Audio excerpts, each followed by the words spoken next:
皆さんこんばんは。ワイワイニュース山崎です。今日は2019年の9月の20日ですね、金曜日。時間がちょっと早めですけど、日本時間の夜の9時の25分と、そんな早めじゃないですね。約1時間ぐらい遅れましたね。申し訳ありません。今日のメインテーマですけど、このコメント欄にアップしましたように、日本の大手マスコミの嘘に騙されるなと。日本の大手マスコミによる安倍内閣支持率調査の信頼水準、信頼水準はゼロと、標本誤差プラスマイナス100%であるということですね。これはハンギョレ新聞の記事の中にありましたムン・ジェイン韓国大統領の最新のですね、支持率調査の結果が出たんですね。でそれを世論調査したのが世論調査の専門の会社リアルメーターというところなんですけど、リアルメーターの世論調査のこの結果はですね、信頼水準というのが 95%、そして標本誤差がプラスマイナス2.2ポイントというのがついてるんですね。ハンギョレ新聞の記事の中に出てるんですね。これは一体何なのかということを今日はメインテーマに、取り上げたということなんです。ということで今日のワイワイニュースライブ通算で2855回目ということで、いつものように一元放送でツイキャステレビの媒体を使って、放送しています。現時点で音声も映像も問題なく配信されているということですね。ということでいつものように今日の最新のお知らせは昨日のですね、昨日木曜日夜の、放送ワイワイニュースライブで放送したメインテーマですね。私の主張、消費税を全廃し金融経済に 10% 課税せよと、これのですね表紙を作っていただきましたので、なんかプリンターの色の調子が悪くてですね、オリジナルはもっと鮮明なんですけど、こういうあれです。消費税全廃金融経済に課税せよというこれですね。で現時点での視聴者数はツイキャスで352名様、 YouTube で740ですから、全部で1092名ということですね。そして2番目のお知らせは、もう明日になりますけど、明日土曜日9月21日午後の5時7時に第23回目の猫勉強会を開催します。ご案内です。テーマは日韓関係をこれほど悪化させた元凶は誰かということなんです。それでワイワイ、ニュースライブで、ライブ中継しますということなんですね。それでこの猫勉強会の表紙もこういうふうに昨日作ってもらったんですね。これも色がちょっといまいちおかしいんですけど、一応こういうオリジナルは非常に鮮明なんですけど、ちょっとプリンターの関係で、こんな感じになりましたね。ということでパネラーは天野元康さん、大津恵子さん、三角正さん、そして私ということです。そして今日の画像ですけど、東京地裁でとんでもない判決が出たということで、東京電力の旧経営陣ですね、3人、これに無罪判決が出たということで、もう日本の司法の完全に崩壊してますからね。で、勝俣会長ですね、彼が最高責任者なんです、この3人の中で。それから竹黒元副社長、そして武藤元副社長と、この3人に対して無罪判決が出たということですね。で、もともと業務上過失致傷罪で、強制起訴されたんですね。要するに東京地検特捜部は起訴しなかったんです。でそれに対して、検察審査会に異議申し立てをして、そして検察審査会が不起訴は不当であるという決定を出して、彼らが強制起訴されたという、それ自体がもう東京地検特捜部自体がもう完全に腐っちゃったんですね。ですから弁護側検察両方とも弁護士なんですよ。検察官も入んないんですよ。検察官役の弁護士、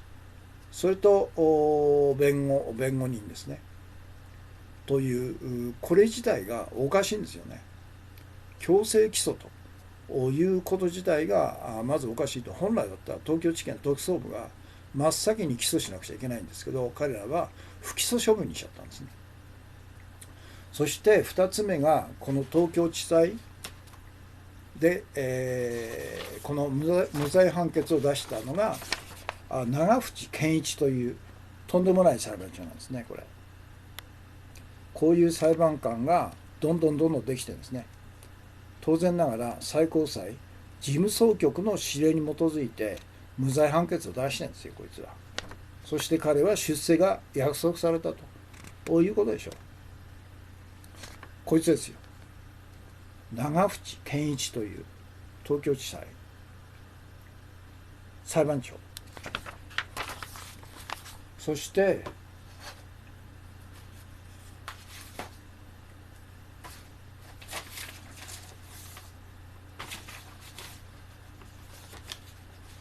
本来だったらこいつが真っ先に逮捕起訴裁判にかけられなきゃいけないという、これもちょっとプリンターがおかしかったんですけど、これですよ。全電源崩壊はありえないというふうに国会で答弁した2006年ですよね。ですから東京電力第一原発福島第一原発事故の5年前に、安倍は第一次安倍内閣の首相だったんですね。で安倍内閣に対して、当時の共産党の吉井議員が質問主意書を出したということで、この東京電力第一原発に対して、大地震が起こると、あるいは大津波が来るという可能性が非常に大きいと。その場合特に大津波でですね、非常用電源が水没して、全電源が崩壊しちゃうということで、核燃料がの冷却がもはやできなくなると、水が蒸発して、そして核分裂を起こすという危険性を指摘したんですね。でそれに対して当時の安倍首相は、日本の原子力発電所は世界一安全な最高な安全基準をクリアしてるから全電源崩壊はありえないというふうに言ったんですよ。これだからこいつがこういうこと言ったから、勝俣含めた東電の経営陣は社内で14メートルの大津波が来る可能性があると、危険性があると。そのために非常用電源を今より20メーター上に設置すべきだという社内で提言があったんですね。でそれには60億50億とか60億の費用がかかるいうことだったんですけど、結局このバカのですねこういう全面否定があったから、彼らは一切社内でのそういう議論をそれで終わらせちゃったんですね。だから最高この2011年3月11日の大地震に続いて、核燃料が放出したと、核爆発を起こしたと、第3号がそうだと思うんですね。という最大の、最大最高の責任者、永久戦犯のこいつなんですよね。このことを誰もほとんど言われてないということですね。それで、日本の司法がもうほぼ崩壊しているということにとは対照的に、韓国ではこのヤン・スンテ前最高裁長官が逮捕されたんですね。これは徴用工裁判で韓国の最高裁がいわゆる徴用工に強制労働させられたいわゆる個人の訴えに対して、戦犯企業という日本の企業に対する、賠償責任を最高裁は正式に認めたという判決を出したんですけど、これにイチャモンつけたのがパク・クネ大統領で、パク・クネがこの最高裁長官に指示して、この判決をひっくり返せという指示を出して、彼はそのように動いたということで、この最高裁前、長官が、職権乱用司法壟断の罪で逮捕起訴されたという、まさに司法が正常に機能している国ですよね、韓国っていうのはね。一方日本は権力犯罪者が何をやろうが、一切権力犯罪者は免罪免責され、何のお咎めもないと、無罪判決が出ると、あるいは起訴しないというとんでもない国になっていますね。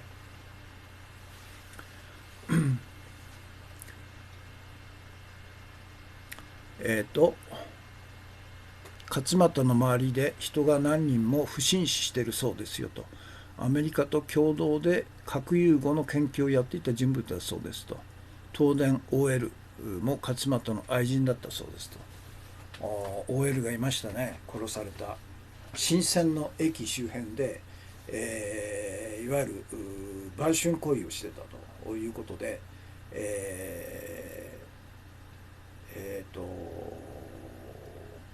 冤罪で、外国のどの人です、ミャンマーじゃなくて、逮捕起訴されて、監獄に入ってたんですけど、彼は冤罪が認められて、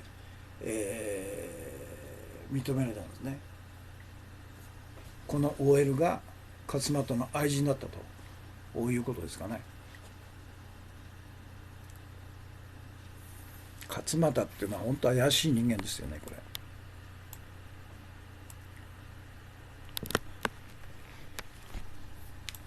砂月金さん、原発事故、吉井議員、これですね、質問ダイジェストですね。吉井議員というのはもう残念ながら引退されたんですね。京大の原子物理の専門家なんですよね。石森さん、山崎康彦氏、ワイワイニュースライブ配信中ですと。から石森さん、お茶配信ありがとうございます。砂月さん、いつものあれですね。初めて、視聴をされる方へと。山崎氏のキャスは一言一行コメントが集団嵐があってから禁止と。このキャスの目的は情報の共有拡散、ご賛同ならツイッター連携で拡散共有お願いしますということですね。毎回アップしていただいてありがとうございます。そして、リーさんですね、翔さんか。コンティニューコイン配信ありがとうございます。ゆきまるまさん、チューチュースタンプ、土山純一さん、お茶バクテンとコンティニューコイン2枚ですね。いつもありがとうございます。そして、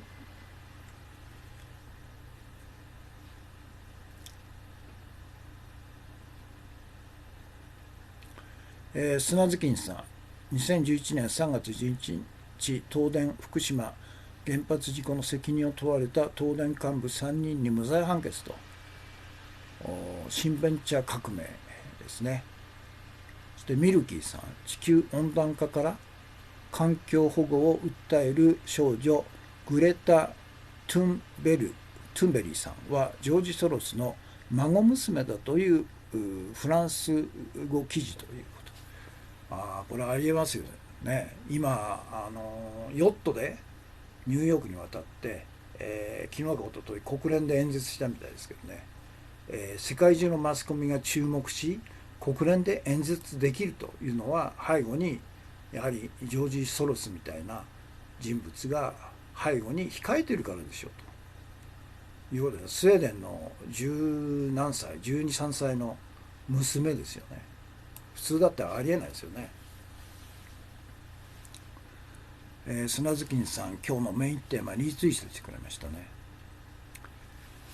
ということで今日今までのあれを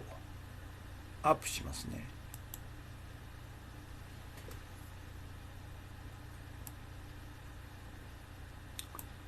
ちょっと間違っているところを訂正しながらアップします。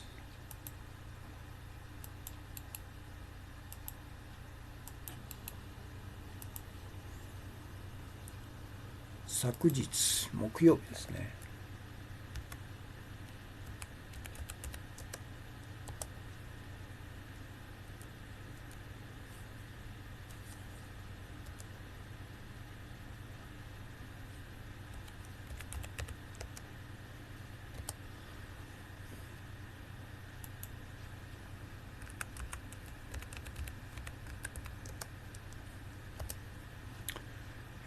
19日19ですね。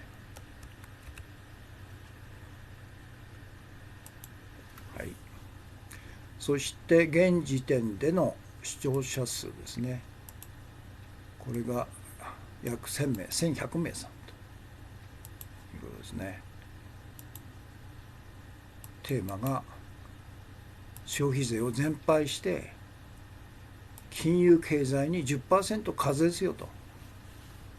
いうことですね。そうすれば財源の問題は解消するということですよね。それで、ほっといても経済成長 5% 以上になるだろうという実体経済に課税するから経済成長が止まっちゃうんですね。あるいは減速しちゃうと。そして、アベノミクスで国民から合法的に収奪した税金と、それから日本銀行がすりに吸った一万円札、これ700兆円、これをほとんど実体経済に使わず金融経済に回したと。金融経済とは一体何なのかと。これはもう完全に博打なんですよ。博打経済なんですね。何の価値も生まないと。だから金融経済っていうのは GDP 国民総生産の中に入んないですね。価値を生まないもんですから。ただ株価が100円上がったとか200円上がったとか、あるいは500円下がったとか、そういう株価の増減で、何万株何十万株何千万株を一瞬にして、売買するという中で、何億円儲けたとか何千億円儲けたとかという世界ですから、何の実体経済のような価値を生まないんですよね。博打なんですよね。だからその博打、私の試算だと日本の実体経済の規模は GNP550 兆円と年間ですね言われてますけど、金融経済の規模っていうのが誰も知らないという中で、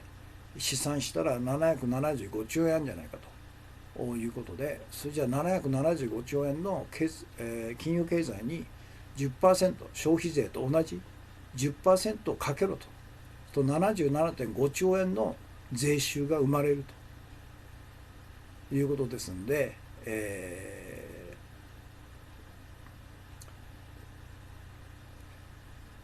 たとえ消費税が8%だと16兆ですよね。16兆がなくなったとしても、残りが16兆だから 77.5-16 で 61.5 兆円残るんですね。それと国民の目に完全に隠されている自民党の政治家と官僚と銀行家と経団連大企業、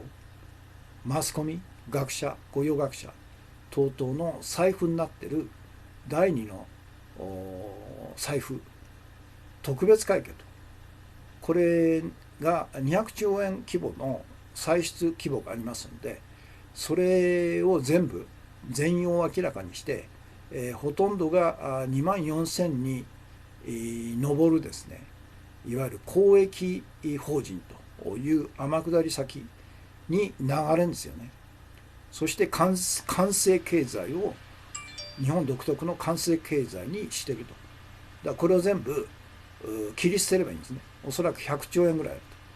と。ですから200兆円のうちの100兆円を、節約して国民のために使うということなんで、100兆円プラスされると。それと従来の税収50兆ということで、全部で210兆とか220兆円の財源が確保できると。そして、特別会計は全て廃止して、一般会計に全部繰り入れてクリアにすると、透明化するということをすればですね、日本は消費家もやむし、低成長もやむと、そしてベーシックインカムを導入できるということが可能なんですよね。そのためにはもう70年以上日本の政治を独占支配してきた自民党、それと連日を組んでるカルト宗教公明党創価学会、そして安倍晋三と、それから安倍晋三を背後で支えている日本会議とか神社本庁とか靖国神社とか護国神社とか財徳会とかですね、そういう極右ファシスト連中を全て、権力の座から追放するということで、山本太郎を首相にした純度 100% の野党連立政権を作って、そして、この革命的な改革をすれば日本は豊かで、格差のない平等な自由な国になるというのが、私の市民革命の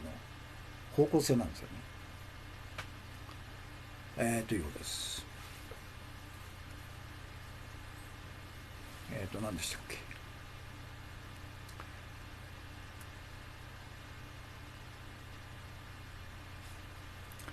サイダリアさんがお茶ですね。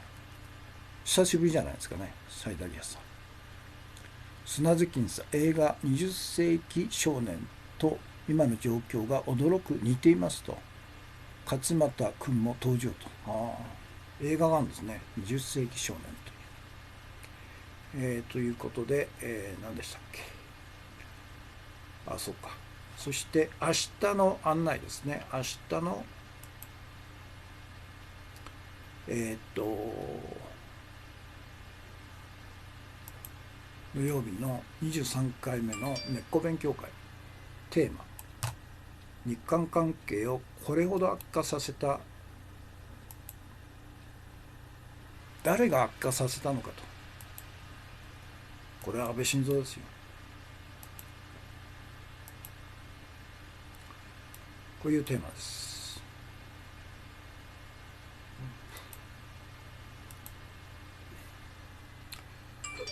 でパネラーが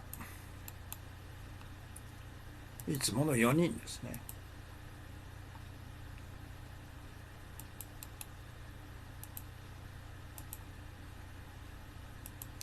そして今日の画像、東電の旧経営陣3人、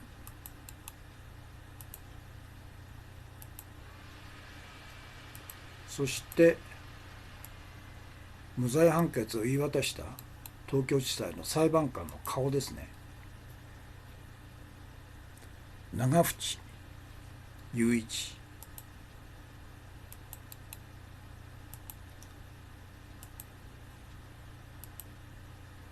そして最高最大のこの原発事故の責任者は安倍晋三だと、全電源崩壊はありえないと大嘘をついて、一切の処置吉井議員が指摘した危険性をあの時ですよね、5年前ですか、2006年に必要な処置をすれば、たとえ大地震大津波が来たとしても電源は確保できたんですね。非常用電源がいわゆる上の方に、浸水しないように上の方に移転してれば電源は確保できて、干上がることはなかったということですよね。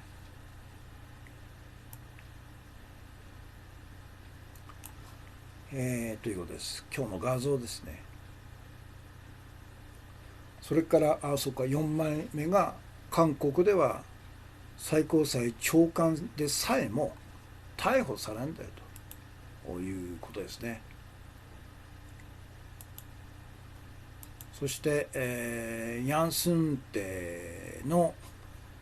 ヤン・スンテ前最高裁長官とともに逮捕・起訴されたのが日本の最高裁事務総局と全く同じ機能を持っている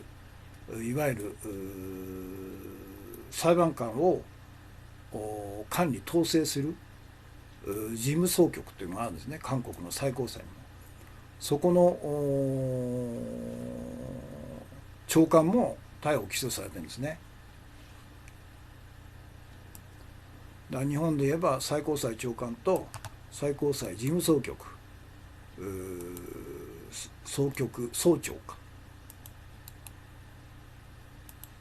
司法のトップ2人が権力乱用、司法壟断で、逮捕・起訴されたと。日本では今の体制だと絶対ありえないですね。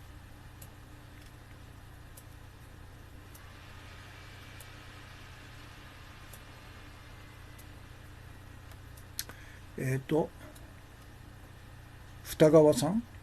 兵庫、二川兵庫さん、自己紹介。わしは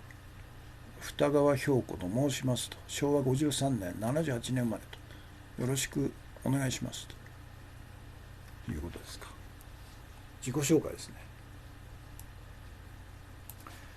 ね。ということですね。そして次は今日の注目情報ですけど、これは伊藤詩織さんがですね、ドキュメンタリー映画を2作目ですね作って、それの動画が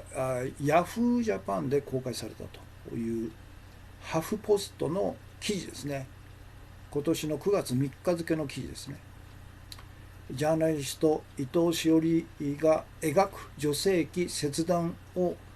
巡る切除を巡る物語と、監督2作目の動画がヤフージャパンで公開という記事ですね。これ長かったんですけど、全文を今日は取り上げるということで、これは彼女が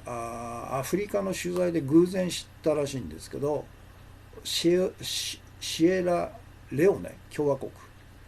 で伝統として行われている女性器切除 FGM をテーマにした意欲作ということで、アフリカでは伝統なんですね。女性器を若い時に切除しようということで、数千万人数億人の女性がこのような悪しき伝統にとらわれているというところなんですね。で彼女が伊藤詩織さんが言うんですね。シエラレオネの人々にとって女性器切除は伝統で通過儀礼の慣習と、儀式ではきれいな洋服を着せてもらって歌やダンスで賑やかにお祝いするんですと。切除していることで社会的に一人前の女性だと認められるし、地域のコミュニティの一員として歓迎されると。でもその習慣の根底には女性は性的興奮を感じてはいけないと、女性が夫以外の相手と性行為をできないようにという性差別の問題もありますと。女性器を切って縫ってしまい、子供を産むための性行為の時だけ開いて、出産が終わったらもう一度縫ってしまうケースもあると。ひどいですねこれ。伝統を否定したいとは思っていませんと。取材は私の意見を述べる場ではないので、どんな相手にも敬意を持って話を聞きます。それでも出ていけと言われることもありますけどと。切除に関わる通過儀礼の儀式なども取材し、作品を通じて変化をサポートしていきたいと。すごいですね。それで彼女は将来的には長編ドキュメンタリーとして映画化したいという意欲を燃やしているということですね。閲覧何人52、100になってるけど、これは何なんだろうね。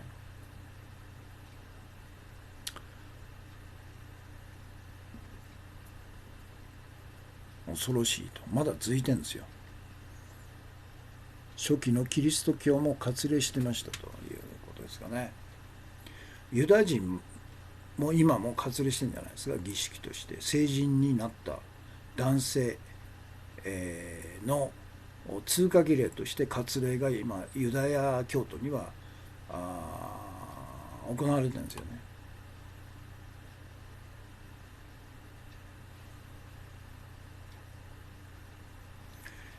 何でしたっけ。ということで、伊藤詩織さんの今日の注目情報ですね。ハフィントンポスト。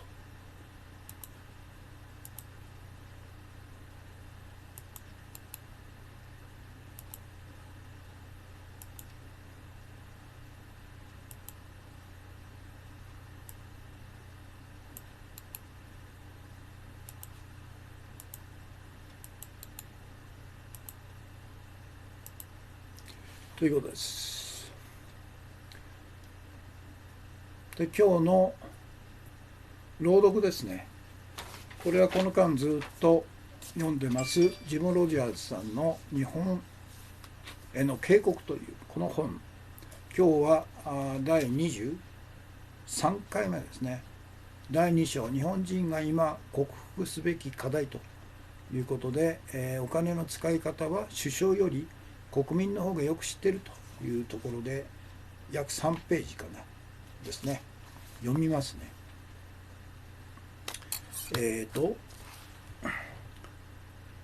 じゃないや。農業の可能性に目を向けようという、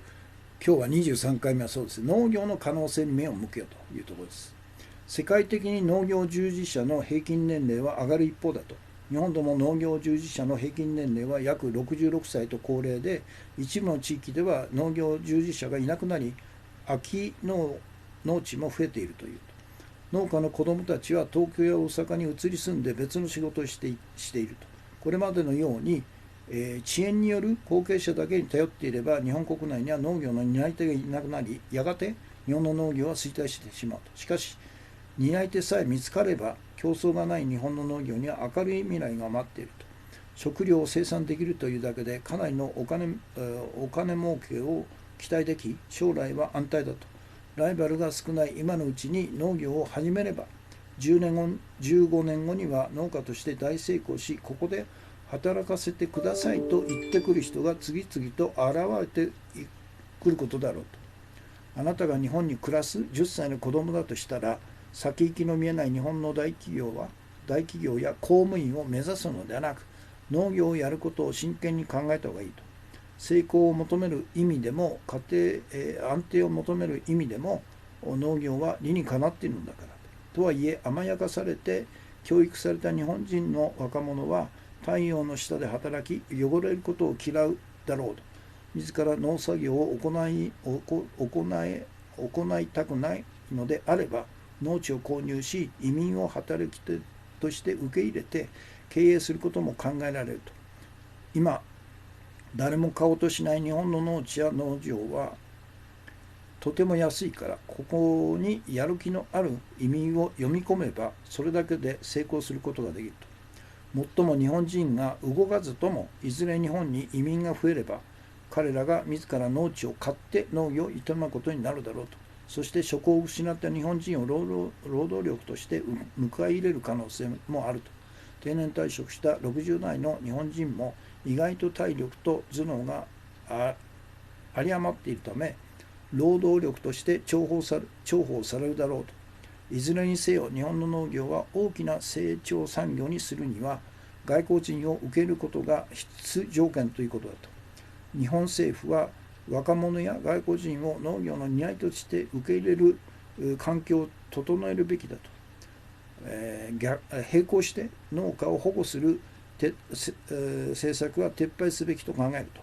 ブラジルやアメリカといった世界の農業と伍していくには、低賃金労働を取り入れて価格を下げることが絶対条件だからだと。また、日本の農業技術の価値に目を向けることにも大きな意味があると。肥料や農薬、流通コストが高い日本において ICT、情報通信技術システムを利用した栽培技術の向上や大規模農法の開発といったイノベーションが求められているからだと。そのためには国内農業に対して投資を通じたお金の流れを増やす必要もあるだろうと。技術力の高さにおいて世界から信頼されている日本が素晴らしい農業技術を開発できたなら、技術を海外に輸出して外貨を獲得することも可能となるはずだと。こうした状況を生み出すための日本の農業に若きプレイヤーをもっとたくさん呼び込まなくてはならないと。日本政府は半世紀ほど続いた米の減反政策を2018年度に廃止したという。こうした改正は評価できる。さらに法改正により農業への参入の壁が低くなったことで、若い農業参入者も出てきているという。日本の元会社員が農業法人を設立し、年商12億円の売り上げを得るまでに成長させたという話も聞いたと。こうしたプレイヤーをもっと増やすことが日本の経済成長につながると。日本において成長が見込める産業は限られているのだから、農業さえも育てることができなければ、日本は間違いなく衰退してしまうだろうということですね。だから日本の農業は成長産業だという指摘っていうのは当たってるんですよね。ただ現在の安倍政権っていうのは日本の農業を破壊する方向、いわゆるこの間も取り上げましたけど、種子法を廃止して、多様な種子を、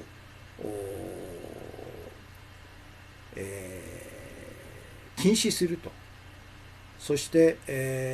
全ての利権をですね、モンサント等の国際企業に売り渡すと。で、彼らはモンサントっていうのは遺伝子組み換えの種の開発と一緒にセットで、農薬、ラウンドアップという農薬と、それから肥料をセットで販売するということが可能なんですよね。種子法を廃止した日本では。ですから競争相手が少ない日本農業って、さっき言ってましたけど、競争相手が少ないどころじゃなくて日本の農業が破壊され、いわゆる国産企業に、独占される危険があると、こういうこともやはり同時に抑えておかなくちゃいけないということだと思うんですよね。砂津金さん、種子法廃止で空輸になってしまう予感と、外国人労働者の過酷な現実をジムは見てないと。そうでしょうね。彼はやはり、投資家ですからね、いわゆる労働者側、実体経済を担っている側の現状っていうのは見てないんでしょうね。見る必要もないと思ってるんでしょうね。砂月さん、心臓さん信じる著見といったおじいさんは見事に裏切られたと。そうですよね。これが今日のジム・ロジャーズ氏のところですね。日本の農業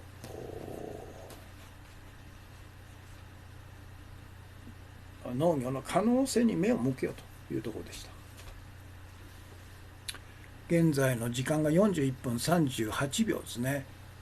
視聴者は同時刻で47名様、全体で136名様、コメントが24件ということですね。それで今日のメインテーマですね。日本の大手マスコミの嘘に騙されんなと。日本の大手マスコミによる安倍内閣支持率調査の信頼水準はゼロと。標本誤差プラスマイナス 100% であるというのが今日のメインテーマですね。で、韓国ハンギョレ新聞の今日付2019年9月20日記事は、韓国世論調査専門会社リアルメーターが9月16日から18日にかけて全国の有権者2007名を対象に実施したムン・ジェイン大統領支持率調査結果として、ムン大統領支持が 43.8%、否定評価が 53% と報じていると。そしてこの記事にはこの世論調査結果の信頼水準は 95%、標本誤差はプラスマイナス 2.2% と書かれてるんですね。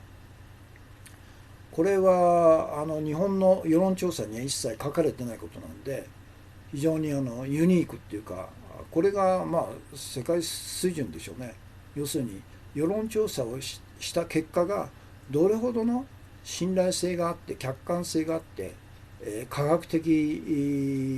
なものかということを世論調査をした主体が保証するということなのね。で、日本は一切保証なんかしてないんですからね。この信頼水準とか標本誤差っていうのは一切出てこないですよね。ここですよね、ポイントはね。それでハンギョレの記事は超極対乱続き、ムン大統領支持最低値と、こういう記事なんですね。今日付の記事。この中にですね、議員たちが伝える民意は最近発表された世論調査の流れとも一致すると。リアルメーターはこの日交通放送 TBS の依頼により16日から18日まで全国の有権者2007名を対象に実施した調査、ここに出てくるんですね。信頼水準 95%、標本誤差プラスマイナス 2.2 ポイントにおいて、ムン大統領の国政遂行支持率は就任後の最低値である 43.8% だったと明らかにした。この文章なんですね。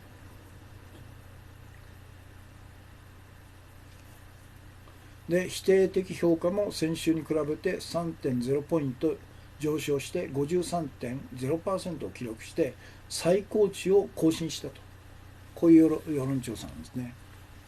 ロジャース氏はミルキーさん、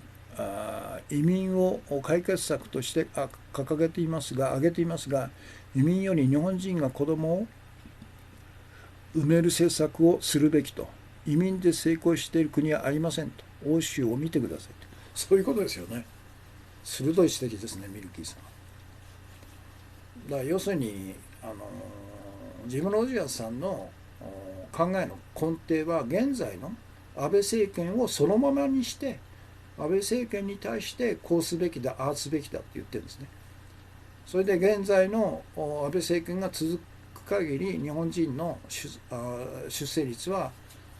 高くなりっこないから、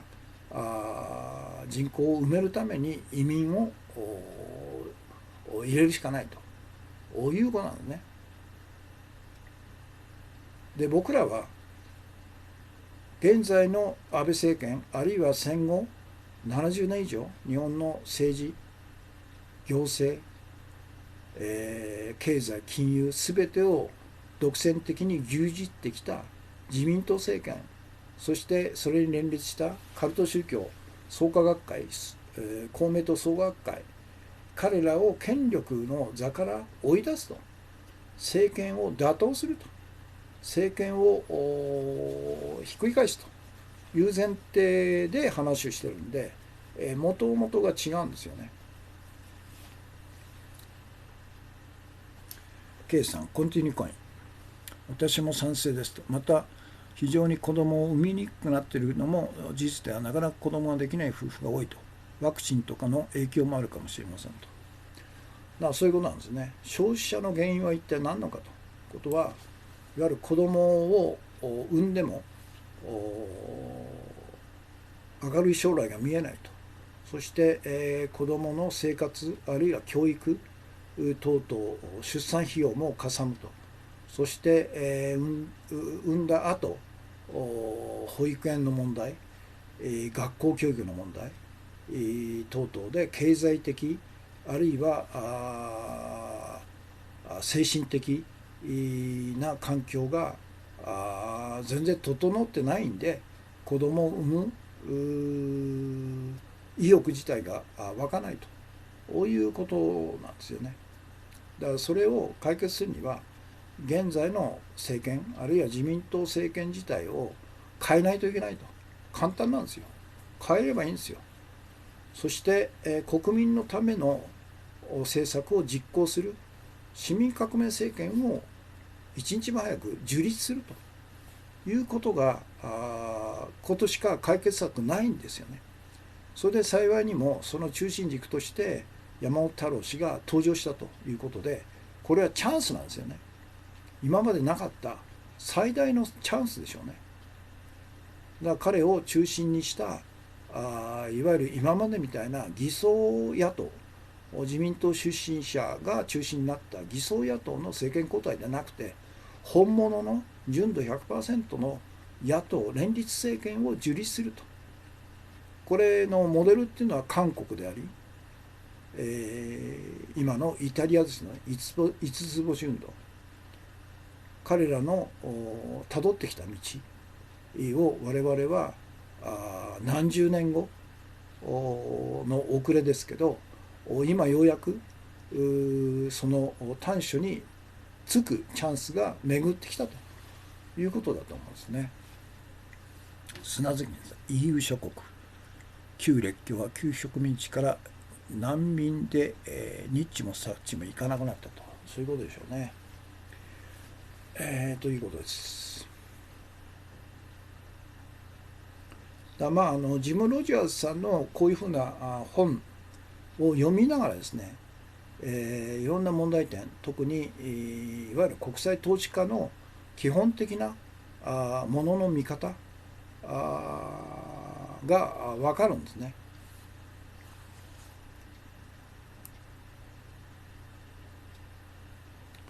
ということです。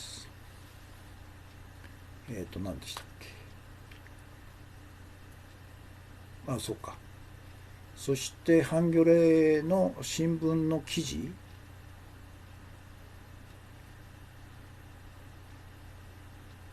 そっか。ゆかさん、コンティニューコインですね。という、ハンギョレ新聞のこの記事の中からですね、私は見つけたんですね。世論調査を実行する調査会社が自分たちの世論調査の結果に対してこれほどの信頼性がありますよということを自ら証明していると。日本の大手マスコミは一切そんなこと言わないですからね。ということなんです。で、韓国の世論調査専門会社リアルメーターがムン・ジェイン大統領支持率世論調査で、明記した信頼水準95%、標本誤差プラスマイナス2.2ポイントとは一体何を意味するのかというところですね。で、それはリアルメーターが実施したムン・ジェイン大統領支持率調査で、ムン大統領支持 43.8%、否定評価 53% という結果に対してリアルメーターが信頼度 95%、誤差プラスマイナス 2.2% という、高い確率で信頼性を自ら保証していることを意味してるんですね。これは大事ですよね。だから韓国の国民は今国民世論調査の結果が正しいと実態を反映しているという当然の前提の上でいろんなことができるわけですね。で、日本の場合は大手マスコミが完全に、内閣支持率の結果をでっち上げ、嘘の高い、支持率をでっち上げて、いますんで、それを信じてる日本の国民がまだまだ多いということで、そうかと、59% も安倍内閣っていうのは支持されてんのかというふうに、思い込んでですね、彼の政策等々に不満でも安倍内閣を打倒するまでいかないんですよね。K さん、山本太郎さんが先の参議院選で、宮崎で立憲民主党から立候補した実際当選した与党共闘の石垣のり子さんの応援に入った時に未来を感じましたねということですね。今彼は北海道キャンペーン、礼文島かなんか昨日入ったんじゃないですか。で、ポスター貼りのお願いを一軒一軒自らしてるということですごいですね、彼のバイタリティで。どのような日本の大手マスコミ8グループ13社なんですね。これが内閣支持率調査を独占支配して独占してるんですよね。その8グループ13社っていうのは何かというと、1、共同通信ですね。で、共同通信の安倍内閣組閣直後の9月11日から12日にかけた安倍内閣支持率世論調査の結果ですね。共同通信、支持が 50.9、不支持が 31.4 と。から2つ目のグループ、時事通信、支持が 41.1、不支持が 34.1。3つ目が NHK ですね。支持が 48%、不支持が 33% と。これはちょっと時期がずれたんですけど、9月の6日から8日ですね。で、4番目が日経新聞と系列のテレビ東京。これが支持 59%。これ私取り上げましたよね。嘘に騙されんなと。大嘘だと。不支持が 33% と。で、5番目が朝日新聞と系列のテレビ朝日。支持が 48%、不支持が 38%と。6番目が読売新聞と系列の日本テレビ。支持が 53%、不支持が 35% と。7番目が毎日新聞と系列の TBS。支持が 50%、不支持が 28% と。で、8番目が産経新聞と系列のフジテレビ。支持が 51.7、不支持が 31.9 と、こういうデタラメの数字を出してるんですよね。でこの日本のマスコミ各社の安倍内閣支持率世論調査には、韓国リアルメーターが明記したような信頼水準も標本誤差の明記は一切ないと。なぜなのかと。なぜならば日本の大手マスコミが行う内閣支持率世論調査結果は毎回でっち上げられた嘘の支持率であり、彼らは決して、信頼水準とかあるいは標本誤差などの信頼保証を出せないんだということなんですね。だから自ら嘘だって言っているようなもんですね。日本の大手マスコミの安倍内閣支持率調査の信頼度をあえて言えば、信頼水準はゼロと、標本誤差はプラスマイナス 100%、全く信頼できない代物なんだというのが今日のメインテーマの結論ですね。だから世論調査はどうのこうのというふうな話題が出たら、これは全くの大嘘ですよというふうに言って、この大嘘をもう何十年も繰り返しているのが日本のマスコミ、特にテレビがひどいですね。ということを周りの人に、言うべきでしょうね。その時にさ、日本の世論調査は恣意的と、安倍政権を支持しないと答えたらガチャンと切ると、こんなのあるのかというそうですよね。安倍政権を支持するっていう人を対象にして、世論調査してるんですよ。だから信頼度はゼロと、誤差はプラスマイナス 100% ということですね。韓国の世論調査とは全く違うと。韓国だけじゃなくて世界中のいわゆる先進国と言われているアメリカにしろヨーロッパにしろ、どこでも世論調査の信頼度っていうのは高いんですよ。日本だけでしょ、これほどひどいのは。だからまさに、ミッドウェー海戦の大本営発表報道、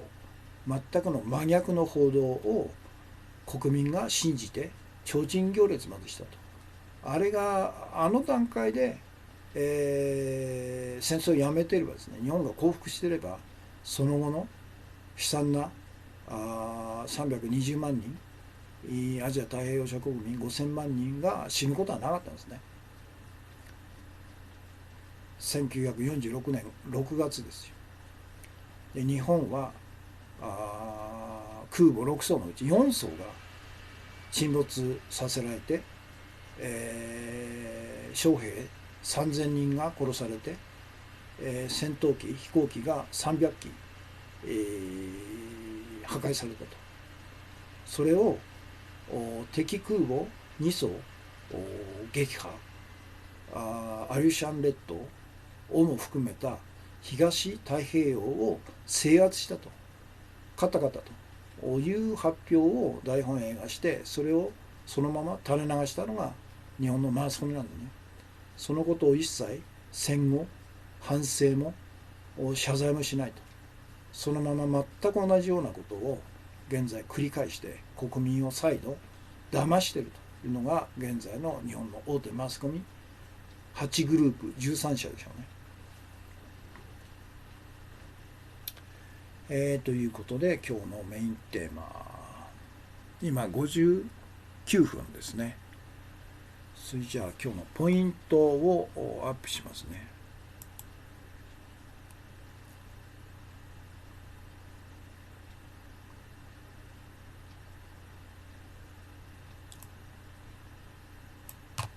信頼度ゼロですよ。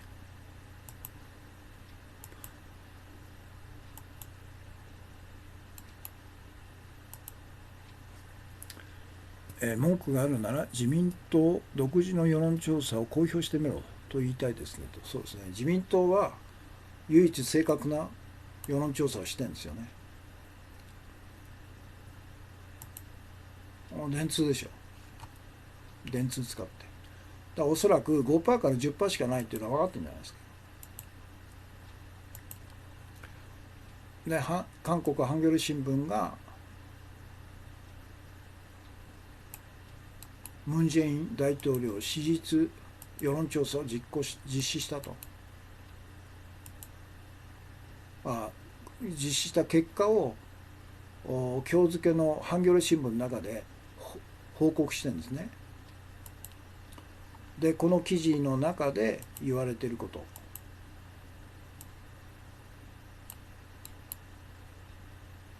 ムン・ジェイン政権は政権発足以来最低の支持率に落ち込んだと。それは世論の反発を受けてもムン・ジェイン大統領がチョ・ダク法務長官というのを指名したからですよね。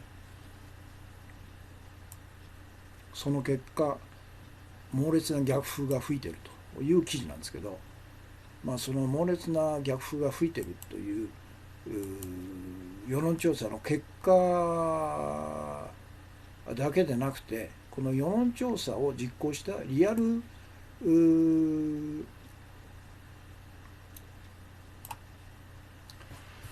ーターという世論専門調査会社が信頼度、自分たちの世論調査の結果に対して信頼度がこれほどあるよと、これぐらいあるよということを自ら公表しているっていうのに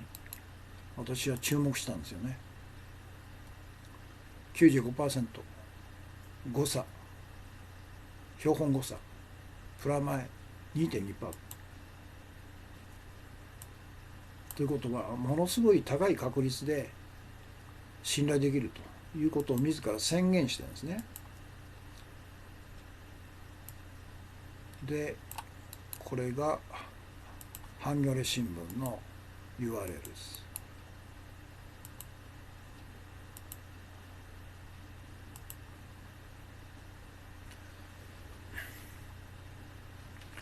で、韓国の世論専門会社リアルメーターが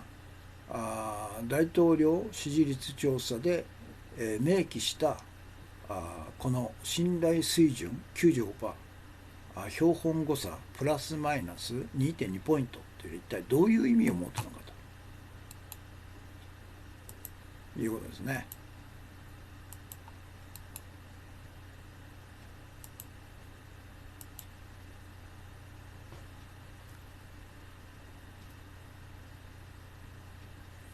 来年の総選挙ではムン・ジェイン大統領に投票しますということですね。張さんは選挙権持ってるんですね。いいですね。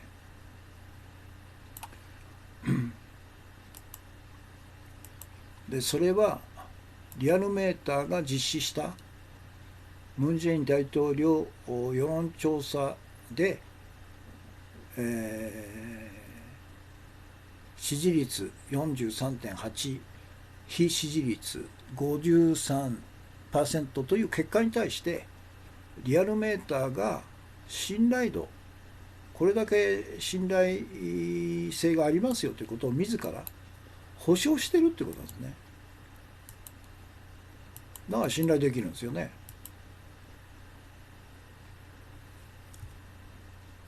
レアルじゃねえや、リアルメーターだ。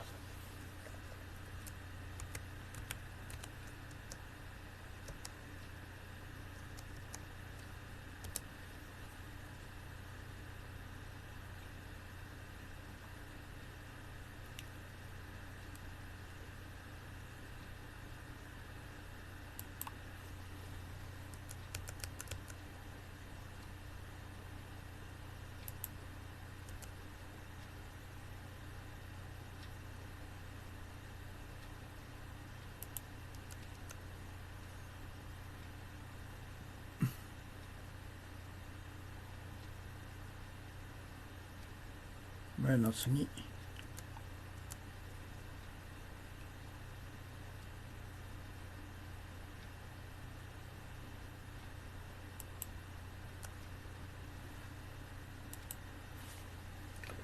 ということですね。調査はい持ってますが在日コリア2世ですが市民権はありませんと。投票権はあるんですかね。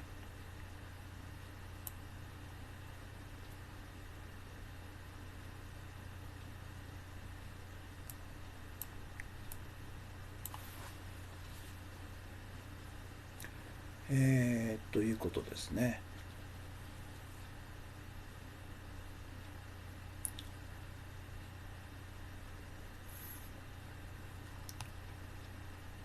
で翻ってですね、日本の大手マスコミが実施している安倍政権支持率調査はこのような信頼水準とか標本誤差とかいうのは一切出てこないんですね。だから出てこないから我々がそういうものを存在するとは知らないんですよね。あ、ないですよと。帰化すれば与えられますと。あ、そういうことなんだ。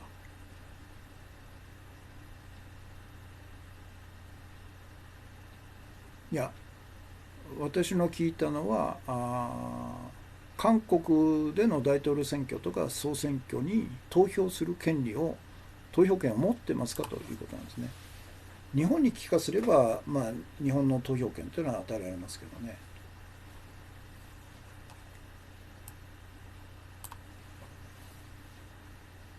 市民権は韓国の市民権は持ってないけど投票権は持っているということなんですかね。それで、以下は日本のいわゆる世論調査を独占している8グループ、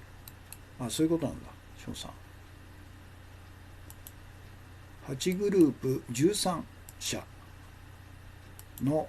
最新の安倍内閣支持率調査結果、これを列記するんですね。異常ですよ。せいぜい 10% しかない安倍政権に対して下駄を履かせて50、59、日経なんか59ですからね。最低でも 43、時事通信が 43、最低、あ、そうですね。で最高が日経の59と。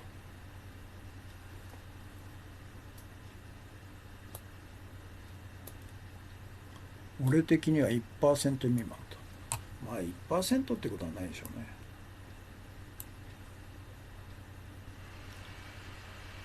3番。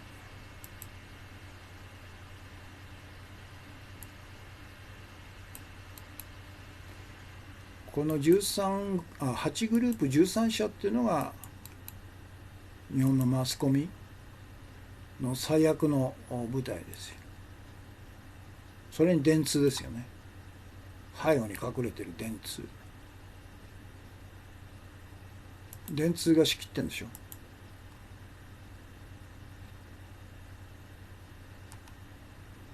うん。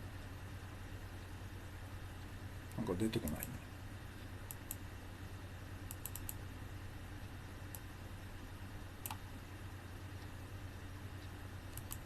最近時々あれですね。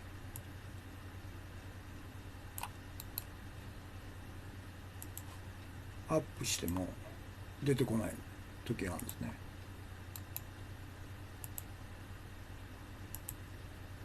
あ、出てきた。456、あと残り2つ。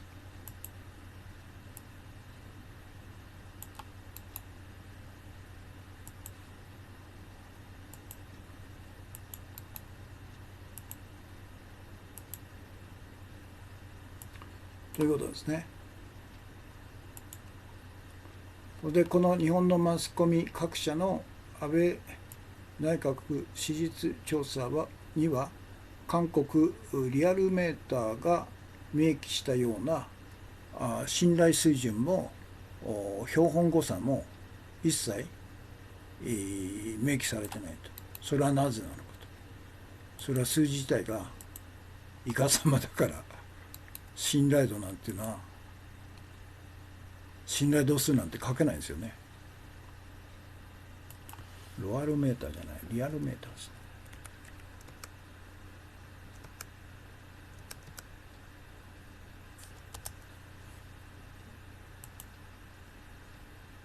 それはなぜなのかと。なぜならば日本の大手マスコミが行う安倍内閣世論調査結果は毎回でっち上げられた嘘の支持率であり、彼らは決して信頼水準とか標本誤差などの信頼保証ができないんですね。そりゃそうでしょ。でたらめ言ってるんだからこれは信頼できますよっていうのは言えないでしょ。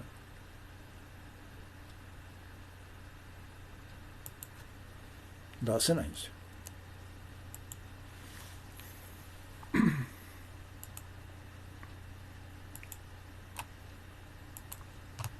だからあえて言うんだったら日本のマスコミ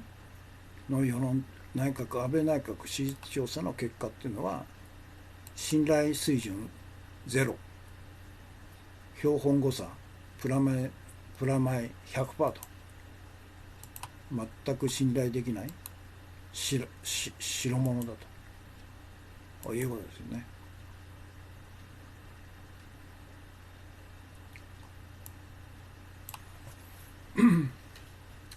というのが今日のメインテーマです。1時間11分ですね。あと20分ぐらいですね。今日のトピックス、東電幹部無罪判決、この司法ならば2度あることは3度あるという日刊現代ですね。日本の司法だからマスコミが全くマスコミとして機能しないと同じように日本の司法裁判所も裁判所法の支配じゃなくて安倍の支配なんですね。人の支配になっちゃってる、無法地帯になってますね。 K さん、去年の記事ですが自民党の独自世論調査支持率 20% と。そうでしょうね。だから今頃は 10% ですよ。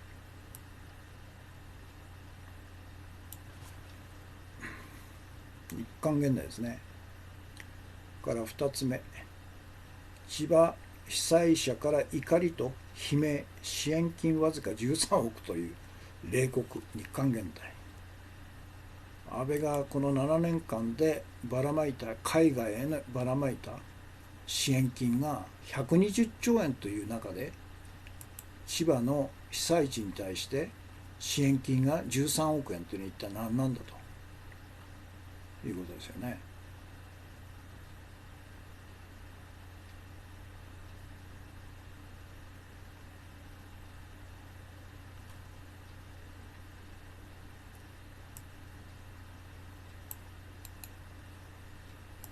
対策本部は立ち上がったんですかね。千葉の立ち上げてないんじゃないですか。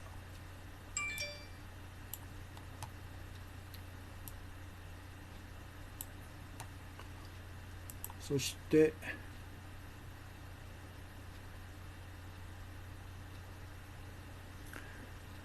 強制動員再上告事件、裁判所判事最高裁事務局長事務総局が指揮とハンギョレですね。これなんですね。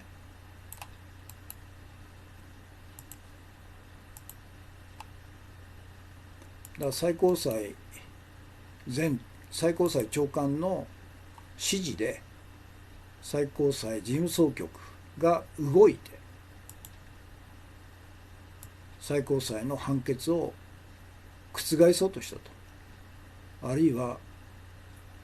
遅らせる、裁判自体を遅らせるという工作をしたということがバレて、さっきの最高裁判事ですねが逮捕されたと。それから韓国の最高裁事務総局の最高責任者も逮捕されたと。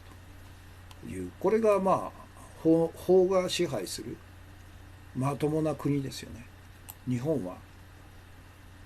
まともじゃないんですよ。安倍が支配するマスコミ、安倍が支配する司法、安倍が支配する議会、安倍が支配する内閣ということは、もう安倍独裁体制が確立しちゃってるという中で、どんどんこの国が破壊されていくということでしょう。対策本部も関係閣僚会議もまだですか、どうしてそんなに呪いのかと。だからこれはあれでしょ、大災害に指定したら10% の消費税値上げをまた延期せざるを得ないと自ら言ってるわけでしょ。消費税 8% から 10% への増税の前提として、大災害が起こらないと、あるいは経済金融関係で、大きな問題が生じないという2つの前提を彼は自ら課したんですね。それがあるからでしょ。もしも大災害として対策本部等々を立ち上げたら、野党から消費税値上げは延期すべきだと自ら言ったじゃないかというふうに責められるから、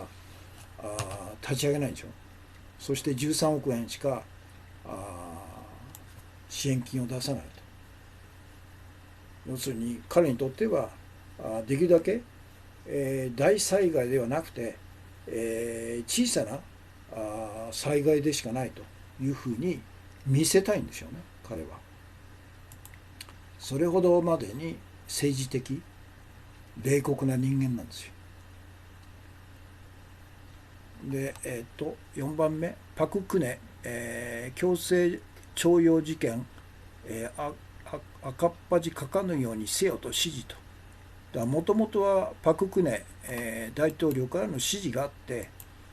徴用工事件で最高裁判決が出て、徴用工に対する保証金を支払うように最高裁が判決を出したことに対して、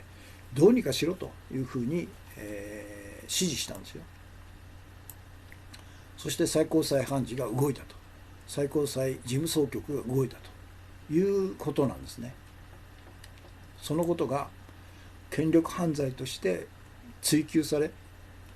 で3人とも逮捕・起訴されてるんですよね。だからすごい国ですよね。日本と比べたらまともなんですけど、日本が異常なんですね。で5つ目、イスラエル連立提案めぐり首相と野党指導者が対立ということで3すくみになっちゃったんですね。連立組めないんですね。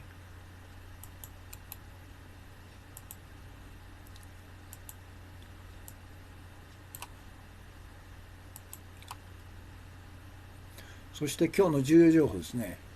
安倍内閣の大臣3人が暴力団との密接交際発覚も不問と、テレビも報道せず、本社が吉本の芸人との違いはと。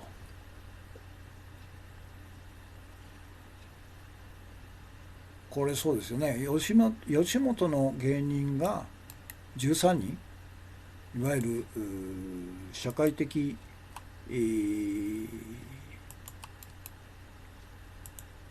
社会的反社会的な勢力と交際したと、あるいは宴会に呼ばれて芸を披露したということで大騒ぎしたんですね。それじゃあ安倍内閣の3人の大臣が暴力団と直接交際してたということがなんで一切不問にされてんのということでしょ。これはもうマスコミが一切騒がないと。そして、菅官房長官とか二階幹事長とかなんかが不問にするということでなっちゃったんですね。で野党は追及したいんだけど国会が開かれないから追及もできないと。だから首相に、国会の解散権があるということの問題点はそこなんですよね。都合が悪いと国会を開かない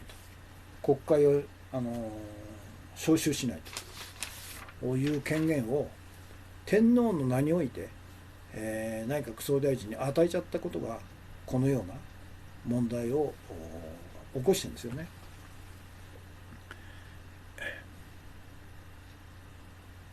規制は虎よりも武士を地で行く無常の政権ということですね。ということで今日の放送、金曜日の放送これで終わりですね。1時間と21分半、やはり1時間半近かったですね。ということで今日の放送これで終わります。同時期に、視聴されている方が63名、全体で263名様、コメントが65件ということですね。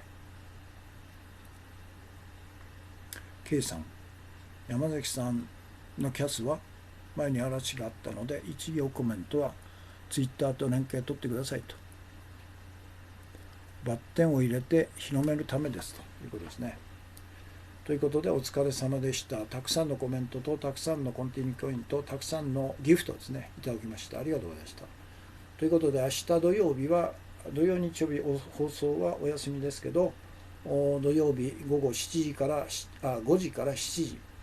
第23回の根っこ勉強会を開催しライブ中継しますのでよろしければ視聴してくださいということです。ということでお疲れ様でした。今日の放送これで終わります。